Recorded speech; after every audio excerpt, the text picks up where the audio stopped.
No dia de hoje, 15 de novembro de 2022, completam-se 133 anos da proclamação ou golpe da República. Chame do que você quiser. Bom, primeiro vamos tentar entender o que aconteceu nesse dia de forma resumida. O básico você deve saber: um marechal chamado Deodoro da Fonseca, junto com militares descontentes, chegou lá e proclamou, entre aspas, a República.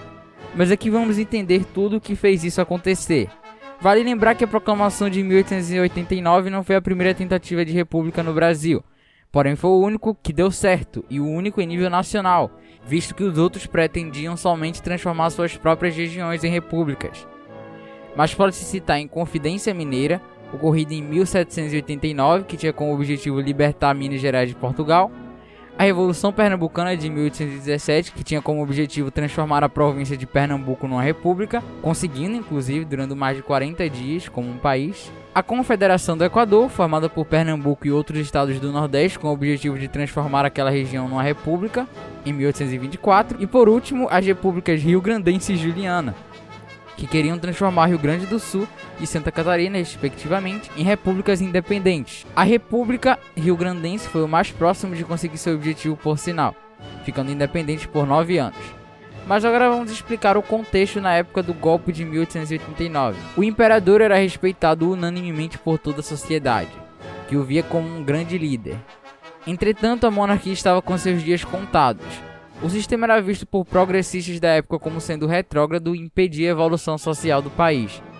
E após a morte do imperador, como ele não tinha filhos homens, o poder passaria para sua filha Isabel. Porém, a mesma era casada com o Conde da França, que além de ser um estrangeiro não tinha nem um pouco do apoio da população, era considerado um arrogante, tinha um forte sotaque francês e não escutava direito, sendo visto de forma bem ruim pela população. Você já deve ter estudado na escola as chamadas 3 questões que levaram ao fim do Império. A primeira foi a questão religiosa. Explicando melhor, o Brasil era de religião católica. Entretanto, contudo, todavia, nenhuma bula papal, ou basicamente ordem vinda do Papa, poderia entrar em vigor sem que o próprio imperador aprovasse. Nisso, o Papa Pio IX havia dado a ordem de que os maçons deveriam ser expulsos das igrejas. Pedro não colocou tal lei em vigor, visto que os maçons eram muito presentes na sociedade da época. Nisso, Vital Maria Gonçalves de Oliveira e Antônio de Macedo Costa, 2 bispos de Olinda e Belém do Pará, respectivamente, decidiram seguir a orientação do Papa e fazer a exclusão dos maçons de suas igrejas, e acabaram sendo presos por isso, sendo soltos somente em 1875. Isso desgastou muito a imagem do imperador com a Igreja Católica, que sempre foi um dos pilares da monarquia. A segunda foi a questão militar. Os militares sentiam que não tinham poder nenhum no governo e que eram deixados de lado. Tal sentimento só se intensificou mais após a Guerra do Paraguai, onde os mesmos alegavam que não tinham tido o reconhecimento que mereciam. E a terceira e crucial, a questão abolicionista. Muitos fazendeiros da época se sentiram traídos com a assinatura da Lei Áurea, exigindo a indenização que nunca foi dada a eles. E por outro lado, os progressistas achavam que a escravidão tinha que ter sido abolida há muito tempo, e tal demora deteriorou o império. Outra questão importante foi a economia, que graças à Guerra do Paraguai foi pro buraco, principalmente pelos empréstimos adquiridos pelo governo do Brasil para bancar a guerra. Então finalmente chegamos em novembro de 1889. Os militares queriam que o Marechal Deodoro da Fonseca, um monarquista, liderasse o movimento que daria fim à monarquia e colocaria a república no lugar dela, o qual Deodoro no fim acabou aceitando. Conspiradores republicanos tinham espalhado um boato de que Deodoro seria preso. Com isso tudo, Deodoro, achando que seria preso, saiu na madrugada do dia 15 de novembro, junto com alguns soldados, foi até onde hoje se localiza o Palácio de Duque de Caxias, tirou seu chapéu e lá proclamou: "Viva a República!". Estudos recentes, porém, indicam que Deodoro proclamou a frase: "Viva Sua Majestade!", e que nem o mesmo tinha intenção de proclamar a República. A intenção era somente tirar o primeiro-ministro da época, o Visconde de Ouro Preto. Entretanto, foi espalhado um boato de que colocariam no lugar do Visconde de Ouro Preto um político influente da época, chamado de Gaspar Silveira Martins, um rival de Deodoro que foi preterido por uma mulher que Deodoro tinha interesse. E só aí então, achando que seria preso e que colocariam alguém que ele desprezava no poder, Deodoro concordou em dar o golpe de estado.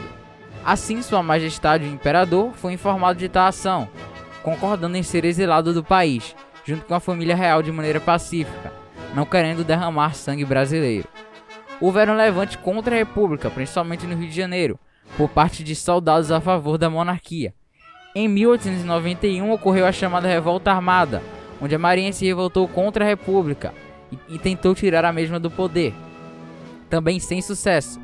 Mas o mais famoso aconteceu em 1897, num evento que você já deve ter ouvido muito falar na escola, na famosa Guerra de Canudos, onde o governo lutou contra colônios liderados por Antônio Conselheiro, e 30 mil moradores da região foram assassinados, na maior chacina em território brasileiro em toda a história. A população no geral não fez muito para impedir a república. Os mesmos eram indiferentes em relação à república ou monarquia, só tendo grande apreço pelo imperador, que era amado por praticamente toda a população, mesmo por republicanos. Foi acordado por Deodoro e aliados que seria feito um plebiscito para definir a forma de governo. Bom, acontece que tal plebiscito só aconteceu um pouquinho mais tarde do que deveria, acontecendo 103 anos depois, quando os ideais republicanos já tinham sido impregnados na mente da população. Uma república que veio de um golpe, através de boatos, que instaurou uma ditadura quando chegou no poder, não podia dar em bom resultado, né? Não, olha essa bandeira. Olha pra essa bandeira. Olha pra esse nome. Basicamente é a mesma... Basicamente copiaram o modelo americano, só que de maneira 300 vezes pior. Fica claro que tudo foi feito no vai assim mesmo, sem um planejamento, sem um apoio popular. Então o problema não é o sistema de governo, o problema foi a maneira que isso foi feito. Fica aqui a citação do senador aliado do Império, chamado de João Maurício Vanderlei, que ao saber da Lei Áurea votou de maneira contrária a ela, falando que a princesa havia, entre aspas, redimido uma raça, mas perdido um trono, já sabendo que os fazendeiros mesquinhos preocupados somente com seu lucro não deixariam isso barato.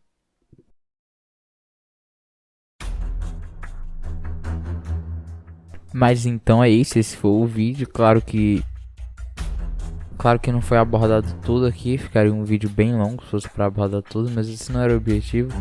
O objetivo era só esclarecer pessoas sobre esse evento e não era planejado. Tipo, eu decidi fazer esse vídeo tipo ontem, 4 horas eu terminando de editar agora, porque então não estava planejado, mas eu espero que você tenha gostado. Se você gostou, deixe seu like.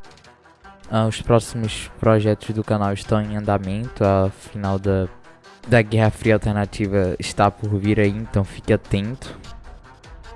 Também tem outros projetos que muita gente pede que voltarão e novos projetos também surgirão. Então fique acompanhando o canal, compartilhe, se inscreva, deixe seu like e até a próxima.